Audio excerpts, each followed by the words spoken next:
Cool shades and dews are round my way, and silence of the early day. Mid the dark rocks that watch his bed, glitters the mighty Hudson spread, unrippled save by drops that fall from shrubs that fringe his mountain wall. And o'er the clear still water swells the music of the Sabbath bells. All save this little nook of land, circled with trees on which I stand. All save that line of hills which lie, suspended in mimic sky. Seems a blue void above below, through which the white clouds come and go. And from the green world's farthest steep, I gaze into the airy deep. Loveliest of lovely things are they, on earth that soon is passed away. The rose that lives its little hour is prized beyond the sculpted flower. Even love, long tried and cherished long, becomes more tender and more strong. At thought of that insatiate grave, from which its yearnings cannot save. River, in this still hour thou hast too much of heaven on earth to last, nor long may thy still waters lie, an image of the glorious sky.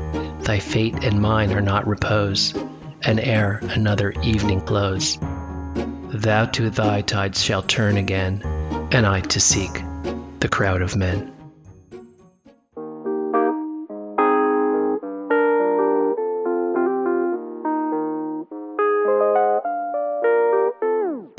Down in the valley, moved up from the city. It's a new way of living and I'm trying to get used to it. One park poolers have an ounce of an idiot. Ordered a Manhattan and they call me a city, yeah. At first it hurt my feelings, but it's kinda got a ring to it. When you move to the country, they can tell when you're new to it. I'm looking at a place, but I'm trying to keep fitting in. It takes too long to be a local, so for now I'm a city-it.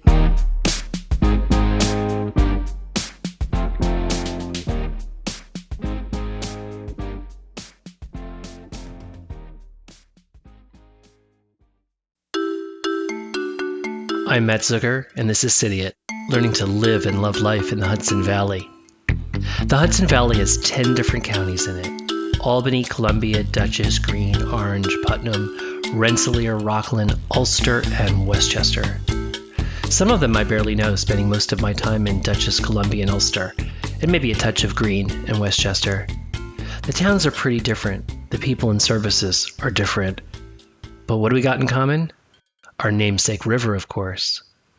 The poem I read in the opening was called On Scene of the Banks of the Hudson, written by William Cullen Bryant in 1827, about a spot in Beacon, New York, while waiting for the ferry at Fishkill Landing.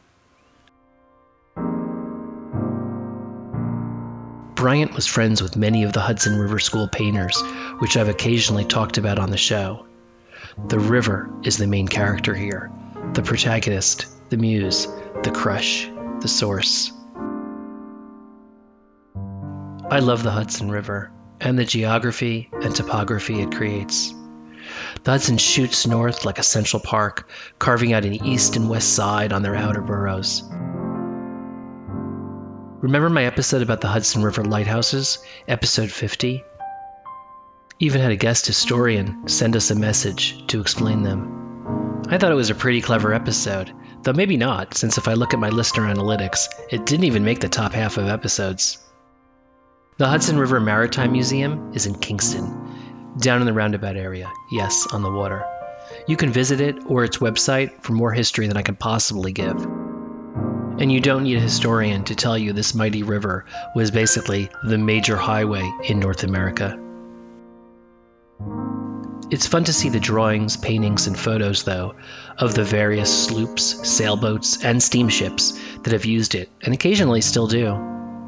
As you know, I regularly take Nora to Claremont Historical Site along the water and gaze along its vastness. The Hudson River is actually an estuary, kind of unique for a river. In parts, it flows two ways. You can go down to New York City, or you can go north. Claremont, as I've talked about, is a Livingston family estate and part of Revolutionary War history. There are many mansions along the Hudson, especially its east side, where the train is, including Sunnyside, Astor, FDR, Vanderbilt, Stottsburg Mills Mansion, and more. The train line is what shapes and what built the east side. It determines water access too. In some places, the train runs right along the river. Beautiful, though terrifying in climate change. In a few special places, where the rich people were even richer, the train bends behind their estate, so at places like Mill's Mansion in Stottsburg, you can directly access the water. The west side is a different story.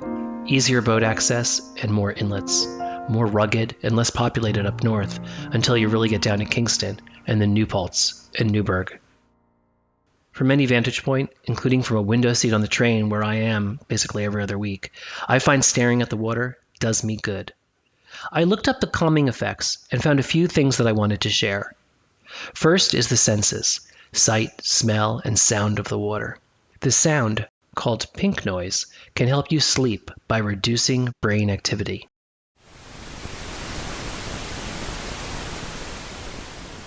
The color blue, too, is often associated with calm and peacefulness.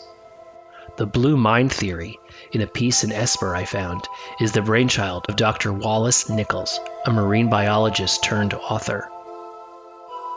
Being close to the water, staring at water bodies, fills most of us with a meditative sense of calm and feelings of contentment, it says. This meditative state is what Dr. Nichols calls the blue mind. Every season is great for the river, of course. In the summer, I do find the air a bit cooler and more wind near the river. There are also some public beaches you may not realize.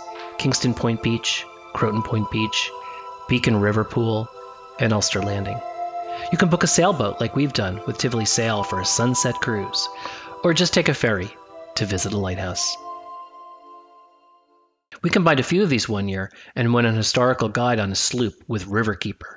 Riverkeeper is an amazing organization fighting since 1966 to protect the water quality of the Hudson.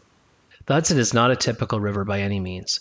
For about half its length, Riverkeeper explains, the Hudson is actually that tidal estuary where salt water from the ocean combines with fresh water from northern tributaries.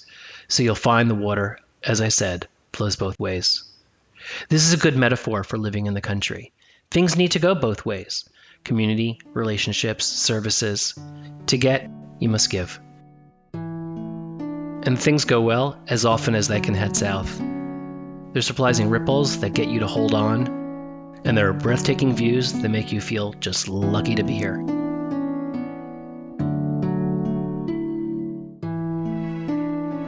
River, in this still hour that hast too much of heaven on earth to last, nor long may thy still waters lie, an image of the glorious sky.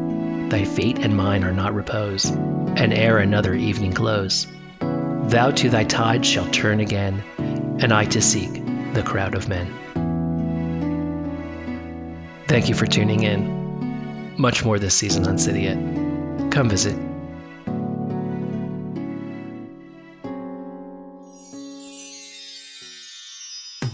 Down in the valley, moved up from the city. It's a new way of living and I'm trying to get used to it. One park noodles, half an ounce of an idiot. Ordered a Manhattan and they call me a city head.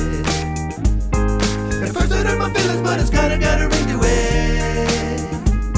When you move to the country, they can tell when you're new to it. I'm looking at a place, but I'm trying to keep fitting in. It takes too long to be a local, so for now I'm a city it.